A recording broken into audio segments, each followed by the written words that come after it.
اپنے دل میں تکبر نہ آنے دو میرے بھائی۔ اسی طرح سے کچھ لوگوں کو دولت کا بہت ہی تکبر ہے،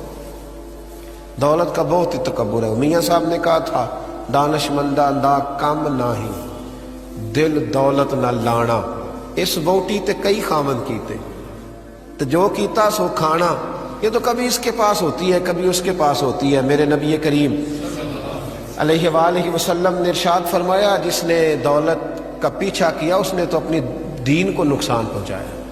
اس نے تو اپنی آخرت کو نقصان پہنچایا، اور فرمایا جس نے اس سے جان چھڑائی وہ بچ گیا۔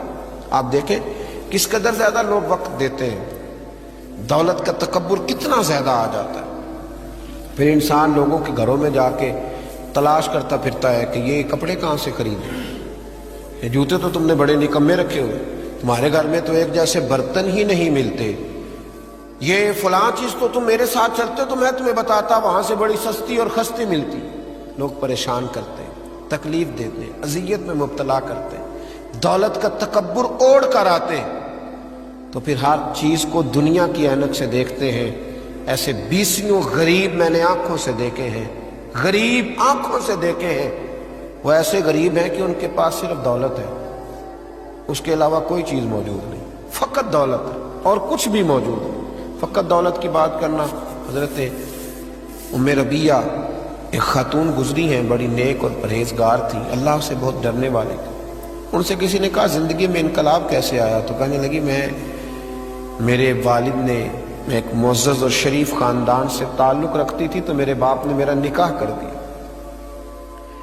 جس آدمی کے ساتھ میرا نکاح ہوا بہت مالدار تھا، اللہ نے اسے بڑا نوازا تھا، لیکن جتنا اس کے پاس دولت تھی اس سے زیادہ بڑھ کر اس کے پاس دولت کا تکبر تھا۔ کہتی چھت پہ میں اور میرا شوہر بیٹھے تھے تو ایک غریب آدمی نے دروازے پہ آ کے دستک دی، اس نے کچھ مانگا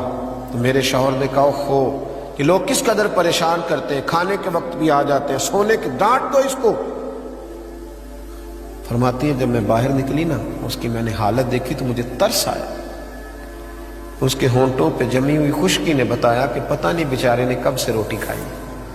اور اس کی آنکھیں ترس رہی تھی، لگتا تھا کہ کئی دروازوں سے ہو کر اور خالی آیا ہے۔ تو کہتی میں نے اپنی جیب سے اپنے شوہر سے آنکھ بچا کے چند آنے جب اس کی طرف بڑھائے تو میرے شوہر نے دیکھ لی، نیچے آیا، میری اجازت کے بغیر تم نے فقیر کو دیا، میری اجازت کے بغیر اب تم اتنی با اختیار ہو گئی ہو کہ بنا میری اجازت کے دو گی؟ کہتے ہیں بس اسی جرم میں اس نے مجھے طلاق دے دی۔ میں شریف زادی تھی پر انتہائی تکلیف کے عالم میں واپس آئی، اور کہتے ہیں جب میں واپس پہنچی بڑی تکلیف میں پہنچی، میرے والد بڑے پریشان ہوئے، جب بیٹی کو طلاق ہی ہو جائے کیا حالت ہوتی ہے۔ فرماتی ہے کہ پھر کچھ عرصے کے بعد میرے والد نے تلاش کرنا شروع کیا، ڈھونڈنا شروع کیا، غور کرنا شروع کیا، لیکن کوئی مناسب رشتہ نہ ملتا تھا۔ کہتی تلاش کرتے کرتے 2، 2.5، 3 سال لگ گئے۔ ایک شخص نے بڑی رغبت کے ساتھ میرا رشتہ مانگا اور بڑی محبت کے ساتھ اس نے طلب کیا اور بڑی منت کی۔ کہتی میرے ابا نے طے کر دی، شادی کی پہلی رات جب وہ حجرہ عروسی میں داخل ہوا، کہتی میں نے اس کا چہرہ دیکھا تو میں پریشان ہو گئی، یہ تو وہ شخص ہے جو میرے دروازے پہ بھیک مانگنے آیا تھا، تو وہی ہے جس کی خاطر مجھے طلاق ہوئی۔ تو کہتی ہیں وہ شخص روئے اور کہنے لگے کہ میں بڑے اعزاز کے ساتھ تجھے رکھوں گا،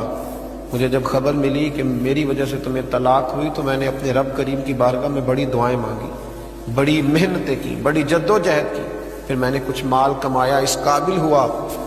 کہ میں تمہارے ساتھ نکاح کر سکوں۔ کہتی ہوں میری بڑی قدر کرتا، میرا بڑا اکرام کرتا، بڑے اعزاز سے مجھے رکھتا، دنیا کی وہ ساری سہولتیں جو ایک خاوند اپنی بیوی کو دے سکتا ہے وہ مجھے دیتا، اور لوگوں سے بڑھ کر میرا وہ اعزاز کرتا کہ میں نے اس کی خاطر 2، 2.5 سال تکلیف سہی تھی۔ کہتی ایک دن میں بیٹھی تھی چھت پہ خاوند کے ساتھ کھانا کھا رہی، فقیر مانگنے والا آیا دروازے پر، اور جب اس نے آ کے صدا لگائی تو میرا خاوند کہنے لگا اس میرے گھر سے کوئی خالی نہیں جانا چاہیے، اسے ضرور دینا اور جتنا مانگے تھوڑا زیادہ ہی دے دینا۔ کہتی میں نیچے اتری اور جب میں نے یوں کر کے آگے اس کی طرف خیرات بڑھائی،